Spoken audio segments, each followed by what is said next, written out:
कर्ण महाभारत की कहानी और इतिहास। कर्ण का जन्म कर्ण महाभारत के वीर योद्धाओं में से एक हैं, जिनकी छवि वर्तमान में एक शूरवीर और दानी के रूप में प्रतिस्थापित है।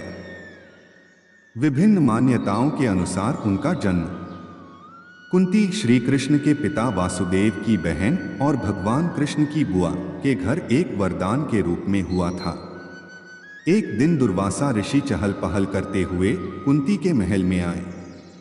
उस समय कुंती अविवाहित थी। तब कुंती ने पूरे 1 वर्ष तक दुर्वासा ऋषि की सेवा की थी। सेवा भाव के दौरान दुर्वासा ऋषि ने कुंती के भविष्य को अंतर्मन से देखा और कुंती से कहने लगे, तुम्हें राजा पांडु से कोई संतान प्राप्त नहीं होगी। इसके लिए तुम्हें मैं एक वरदान देता हूं कि तुम किसी भी देवता का स्मरण कर उससे संतान प्राप्त कर सकती हो। इतने कहने के बाद दुर्वासा ऋषि वहां से चले गए। तभी उत्सुकता पूर्वक कुंती ने सूर्य देव का ध्यान लगाना शुरू किया। वह प्रतिदिन सूर्य देव की पूजा अर्चना करने लगी। उनके भक्तिभाव से प्रसन्न होकर सूर्य देव प्रकट हुए और उन्होंने कुंती को एक पुत्र का वरदान दिया, जिसके कुछ समय बाद कुंती ने एक पुत्र को जन्म दिया, जिसमें सूर्य का तेज झलकता था। और यहीं ही जन्म से ही कर्ण के शरीर पर कवच और कुंडल थे। कर्ण का बचपन अविवाहित होने कारण लोकलाज से बचने के लिए कुंती ने अपने पुत्र को एक टोकरी में रखकर गंगा नदी में बहा दिया था। अविवाहित होने कारण लोकलाज से बचने के लिए कुंती ने अपने पुत्र को एक टोकरी में रखकर गंगा नदी में बहा दिया, जहां कुछ ही मीलों दूर महाराज धृतराष्ट्र का सारथी अधिरथ और उनकी पत्नी राधा नदी किनारे कपड़े धो रहे थे। उसी समय उन्होंने एक टोकरी को बहते देखा और नदी से बाहर ले आए, जहां उन्होंने देखा एक नन्हा सा बालक रो रहा है, जिसे देख दंपति जोड़ा काफी खुश हुआ और उन्होंने उसे गोद लेने का निर्णय किया, जिसके चलते उनका नाम वासुसेन रखा गया। युद्ध कला में निपुण किशोरावस्था से ही कर्ण युद्ध कला में पारंगत थे। वह अपने पिता की भांति रथ की जगह युद्ध कला में अधिक रुचि रखते थे।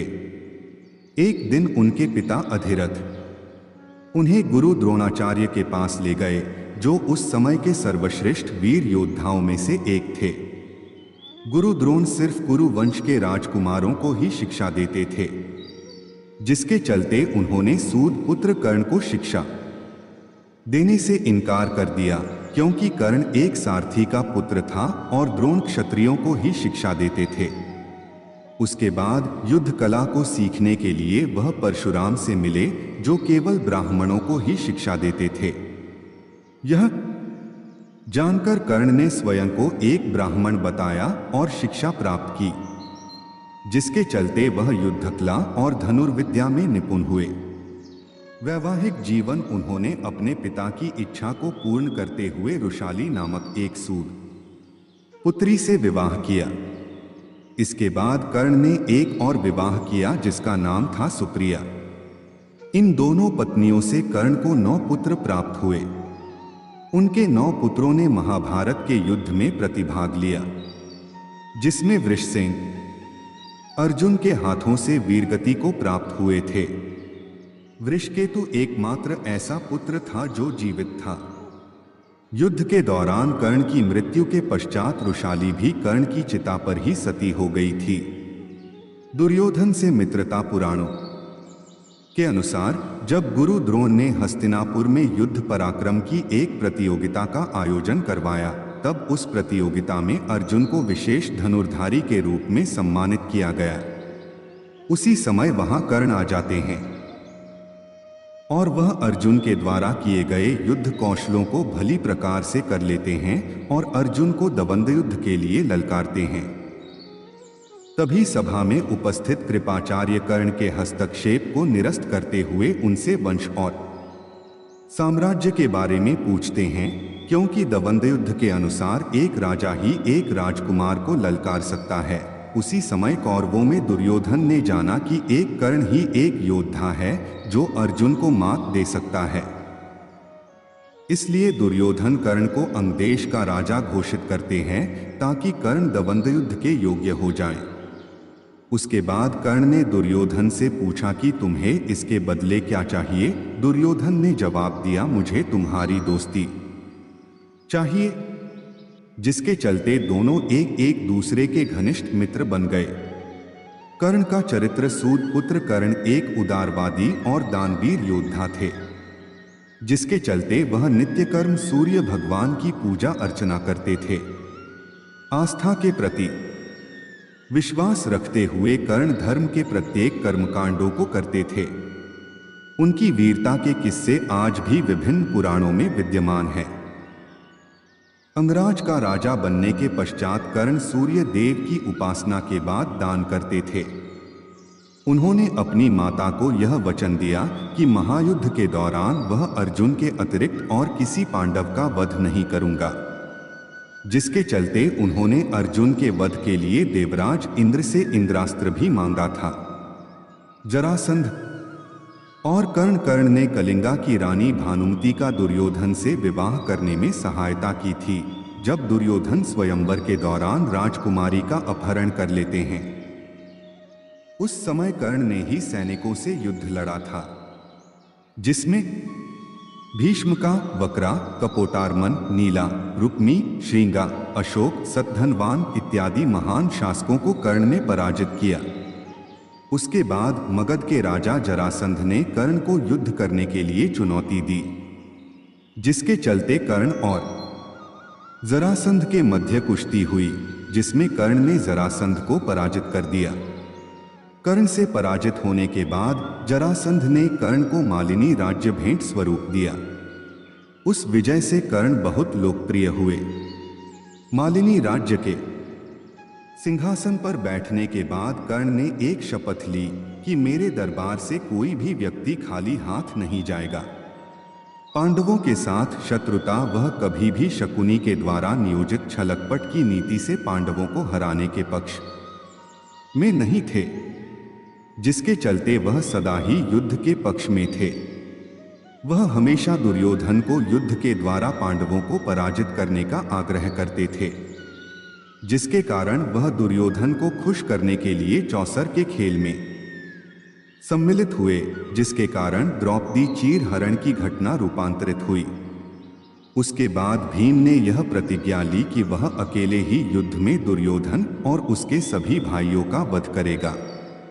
तभी अर्जुन ने कर्ण का वध करने की प्रतिज्ञा ली।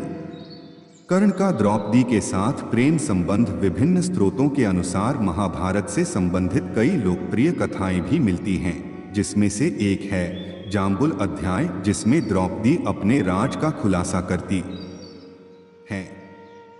द्रौपदी 5 पांडवों की पत्नी थी, लेकिन वह अपने 5 पतियों को प्यार नहीं करती थी। वह सबसे ज्यादा अर्जुन को प्यार करती थी, लेकिन दूसरी तरफ अर्जुन द्रौपदी को प्यार नहीं करते थे, क्योंकि वह कृष्ण की बहन सुभद्रा प्यार करते थे। एक प्रचलित कथा के अनुसार जब पांडवों को निर्वासन का दुहक भोगना पड़ा, उस समय 12वें वर्ष के समय द्रौपदी ने एक पेड़ पर पके हुए जामुनों का गुच्छा लटकते देखा और उसे तोड़ लिया। जैसे ही द्रौपदी ने गुच्छे को तोड़ा, तभी वहां भगवान कृष्ण पहुंच गए। भगवान श्री कृष्ण ने बताया कि इस फल के सेवन से एक साधु अपने 12 साल का उपवास तोड़ने वाले था। चूंकि अब यह फल तुमने तोड़ लिया है, जिससे पांडव उस साधु के प्रकोप का शिकार होंगे। यह सुनकर पांडवों ने श्री कृष्ण से सहायता मांगी। इतना कहने पर भगवान श्री कृष्ण ने पांडवों से कहा कि इसके लिए सभी को पेड़ के नीचे जाकर केवल सत्य वचन ही बोलने होंगे, तभी फल अपने स्थान पर दोबारा लग सकता है। इतना कहने पर श्री कृष्ण ने फल को पेड़ के नीचे रख दिया गया और बारी बारी सभी को बुलाया। सबसे पहले श्री कृष्ण ने युधिष्ठिर को बुलाया। युधिष्ठिर सत्य बोलते हुए कहते हैं कि दुनिया में सत्य, ईमानदारी, सहिष्णुता का प्रसार होना चाहिए, जबकि बेईमानी और दुष्टता का सर्वनाश होना चाहिए। यही नहीं युधिष्ठिर ने पांडवों के साथ घटित अवांछनीय घटनाओं के लिए द्रौपदी को दोषी ठहराया। युधिष्ठिर के सत्य वचन कहने के बाद फल जमीन से 2 फीट ऊपर आ गया। उसके बाद भीम को बोलने के लिए कहा गया और श्री कृष्ण के द्वारा चेतावनी दी गई कि अगर तुमने झूठ बोला तो फल जलकर राख हो जाएगा। तभी भीम ने सभी के समक्ष सत्यता को स्वीकारते हुए कहा कि खाना, युद्ध, नींद और यौन इच्छा के प्रति वह कभी भी कम आसक्ति नहीं होती है और वह धृतराष्ट्र के सभी पुत्रों को मार देने की प्रतिज्ञा लेते हैं और साथ ही वह उनके वज्र का अपमान करने वाले व्यक्ति को मृत्यु के घाट उतार देने की भी प्रतिज्ञा लेते हैं। इसके बाद फल 2 फीट और ऊपर चला जाता है। अब अर्जुन की बारी थी। अर्जुन ने कहा कि मुझे प्रतिष्ठा और प्रसिद्धि काफी पसंद है और जब तक मैं युद्ध में कर्ण को नहीं मार दूंगा तब तक मेरे जीवन का उद्देश्य पूरा नहीं होगा।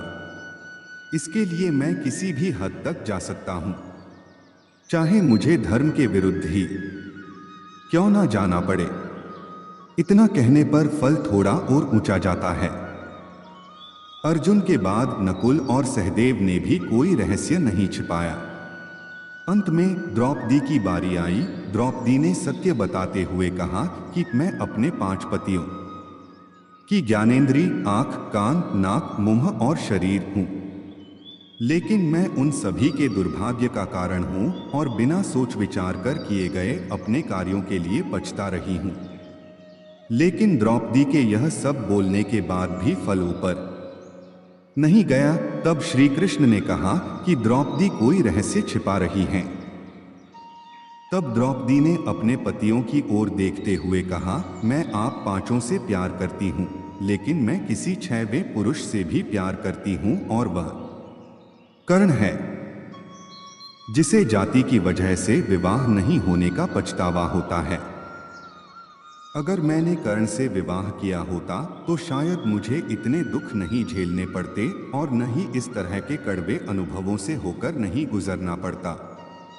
कर्ण के कवचकुंडल पौराणिक कथाओं के अनुसार अर्जुन के पिता और देवराज इंद्र को इस बात का पता चला कि कर्ण को युद्ध क्षेत्र में तब तक अपराजित नहीं किया जा सकता जब तक उसके पास उसके कवच और कुंडल रहेंगे, जो जन्म से ही उसके शरीर पर थे।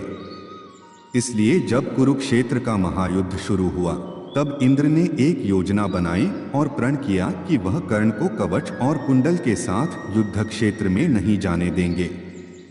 इंद्र मध्याह्न में जब कर्ण सूर्य देव की पूजा कर रहा होता है तब उस समय एक भिक्षुक बनकर कर्ण से कवच कुंडल मांग लेंगे।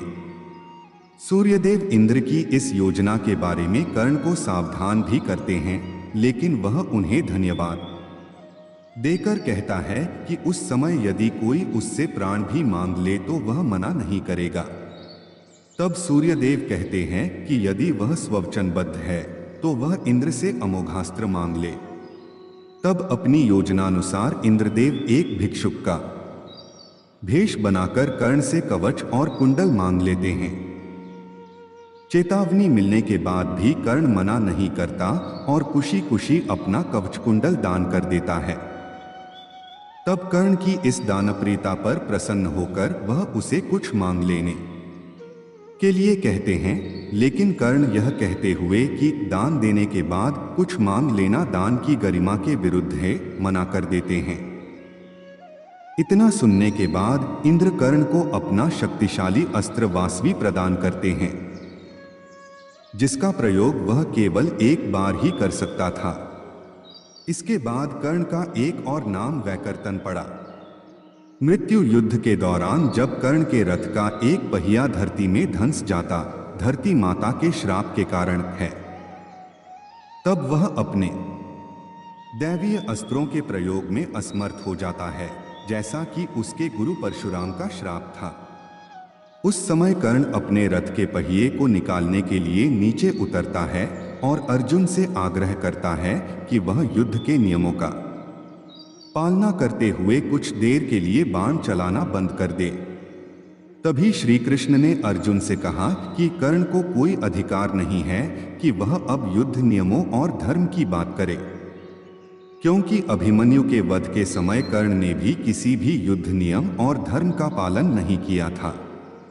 तब कहा गया था कर्ण का धर्म जब उसने दिव्य जन्मा द्रौपदी का जन्म हवन कुंड से हुआ था, द्रौपदी को पूरी कुरु राजसभा के समक्ष वैश्या कहा था। इतना सुनकर अर्जुन ने कहा कि कर्ण अभी असहाय है ब्राह्मण के श्राप अनुसार, इसलिए वह बाण नहीं चलाएगा। तभी श्री कृष्ण ने अर्जुन से कहा, इस निर्णायक मोड़ पर अभी कर्ण को नहीं मारा गया तो संभवतः पांडव उसे कभी भी नहीं मार सकेंगे और यह युद्ध कभी भी नहीं जीता जा सकेगा। तब अर्जुन ने एक दैवीय अस्त्र का उपयोग करते हुए कर्ण का सिर धड़ से अलग कर दिया। कर्ण के शरीर के भूमि पर गिरने के बाद एक ज्योति कर्ण के शरीर से निकली और सूर्य में समाहित हो गई।